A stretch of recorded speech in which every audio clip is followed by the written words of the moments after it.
most definitely. Who are some of the artists were you listening to at that time, you know, and that helped influence, you know, who you are today? Well, when I was young, when I wasn't allowed to listen to secular, I was listening to, I remember I went to Philly because my grandma used to visit her every summer. She bought me my first tape, which was Michael Jackson tape, Dangerous. Wow. And then she also bought me Onyx. Oh, wow. Slam? Yeah. Yes. Yeah.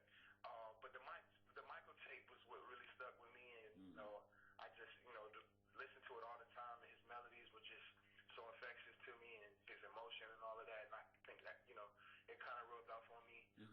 As I got older, though, I got into being in groups and stuff, and so I started listening to different groups, you know, Mint Condition, you know what I mean, Boys to Men, 112, and, you know, all of those guys, and, you know, I really, when I really started trying to sing and develop my style, that's when I, you know what I mean, around the groups or whatever. Drew Hill, I was a big Drew Hill fan.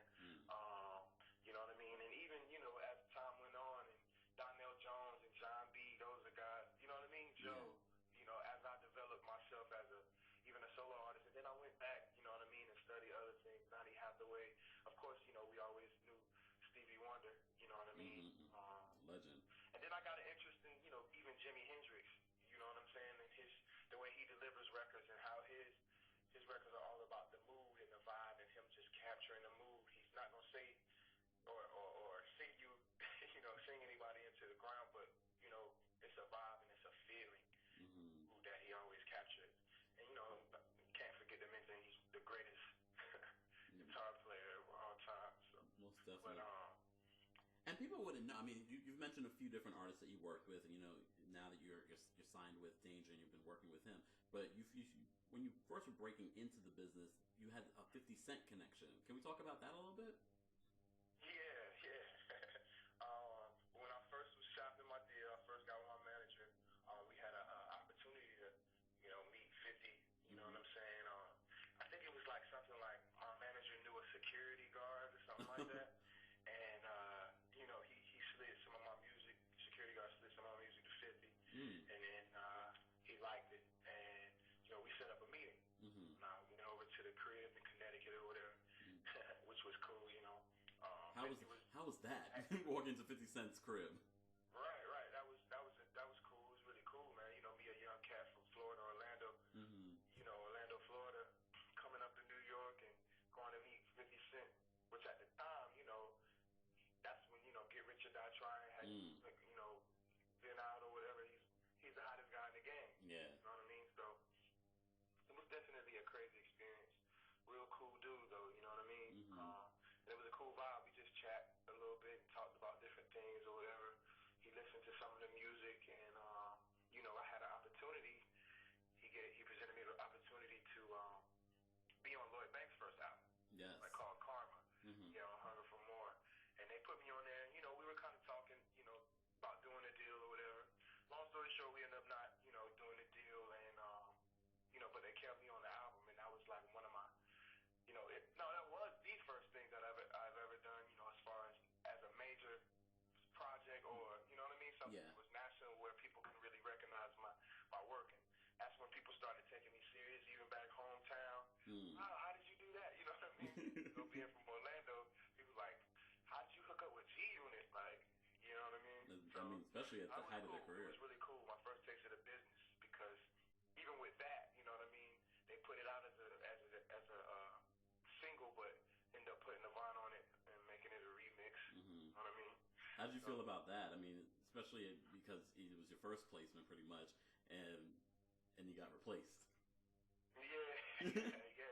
That's what I'm saying. It was just my first taste of the game. You know what I mean? And just recognizing that it's all business, because you know, Avant had just signed to Interscope, where, you know, G-Unit is at, and you know, it makes sense for them to give him extra publicity. They're about to put an album out on him, so why not throw him on, you know, the hottest record they have? You know what I'm saying? Yeah. Well, you know, before we talk a little bit more about the album, Levels of Various Emotions, again, I love that title.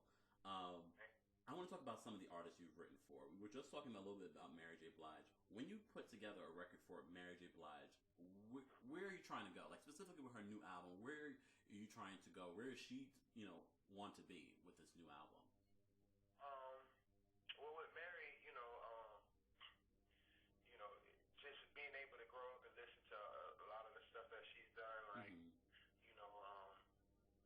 kind of got a sense of where Mary, where she wants to go with it. You know what I'm saying? And then we kind of, fortunately, this time we were able to kind of talk to her. Sometimes you don't get a chance to even have a conversation with the artist. You know what I'm saying? But we're able to talk to her and get a vibe and see where she was going. When Mary's going back to the old Mary. You know what I'm saying? She's going back to what's the 411, all of that. You know what I'm saying? And so it was cool. I definitely give them me. You know what I'm saying?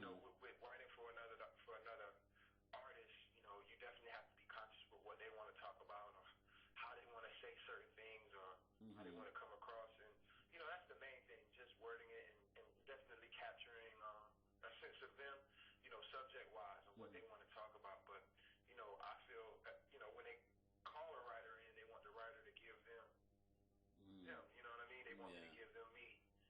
Me to give them me. I'm sorry about that.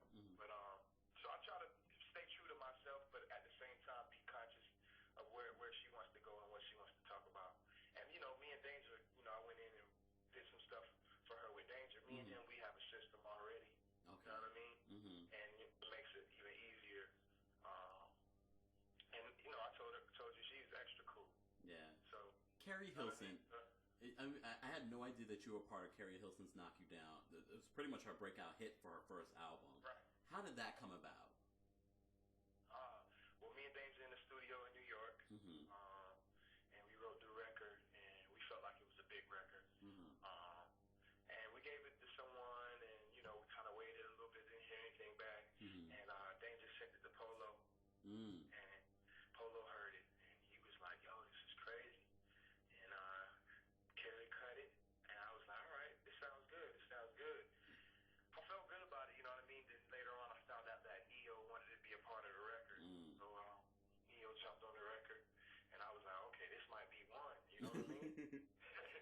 Then after that, she did a little something with Kanye, EPK or whatever, and Kanye was the love interest in the video or whatever. And, I guess something like Kanye wanted to be a part of the project, so, you know what I mean? He jumped on the record, you know what I mean? And so from then on, it was... And it's her biggest hit. Yeah. And it's crazy because it's like, some people to this day still don't know because I'm on a record with everyone who everyone writes. And so you wouldn't even... I had no idea.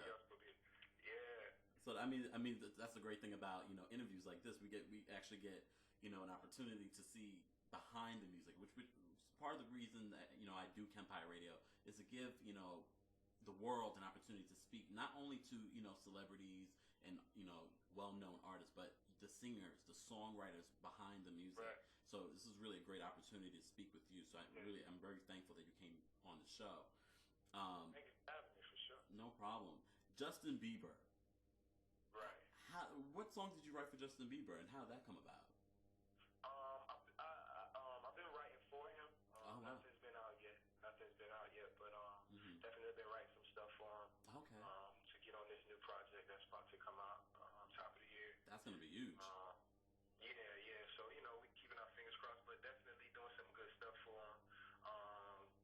Just working, what producers that I work with for that? I did some stuff with Bangladesh. Oh wow. For that, as well as Danger.